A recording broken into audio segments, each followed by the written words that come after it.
Hey everyone. Again, we're going to have to go over this game from the beginning of the game. Steinitz is white. The match has just been knotted at 1. This is game 4.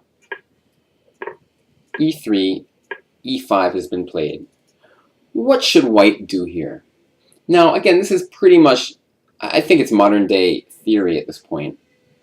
Steinitz makes a very bad decision at this point, however. He plays the move D takes E5.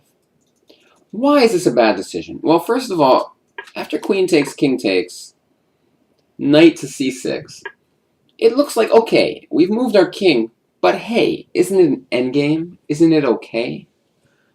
But let's check out what happens. He goes bishop b5 check, and then bishop to e2, and black plays bishop to e6. Yeah, it's an endgame, but our king is not safe. Our king is going to come under a lot of fire after castles queenside and all types of moves like that. When it's really an endgame is when your king is safe, and you don't have to worry too much about mating attacks. This was not the case in this game. Let's take a look. Knight c3, castles queenside. King c2, black makes a logical developing move, knight to f6. Knight to f3, and then knight on e to g4. He has to defend this pawn on f2. It's really disgusting, though. Bishop f5 check. The king is coming out, and now black plays a nice move. Black plays knight to d7, maneuvering the knight to c4. If, for example, this move, it's very unpleasant for white, as you can tell.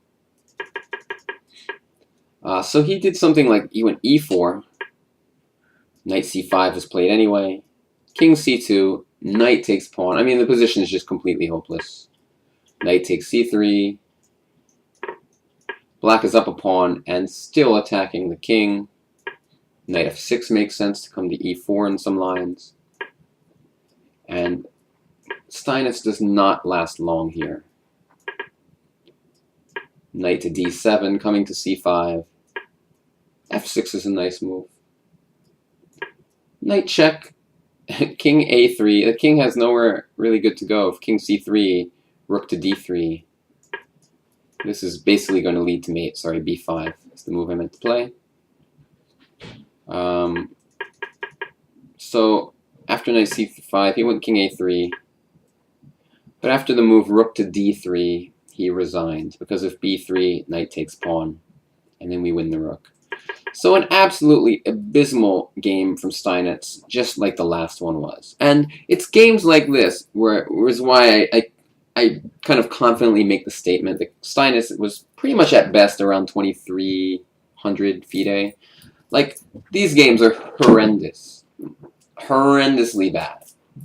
Steinitz does have some definite skill in that he came up with a lot of ideas that just, nobody knew about them. You know, like, he had to come up with them on his own. But every now and then, he was capable of playing an unbelievable clunker of a game where anyone under 2000 plays games like this. You're kind of like, yo, that's a horrible game. And he does it a little too often for my taste and just gets completely annihilated sometimes. So that's why I think 2300 max. Quite honestly, I believe he might be even under 2300 FIDE level if you just talk about pure chess strength. But it's close, because he is capable of playing well. He's honestly, I think he's just trying out new things in this match. For some reason, he's playing some crazy-ass openings that just are not working out.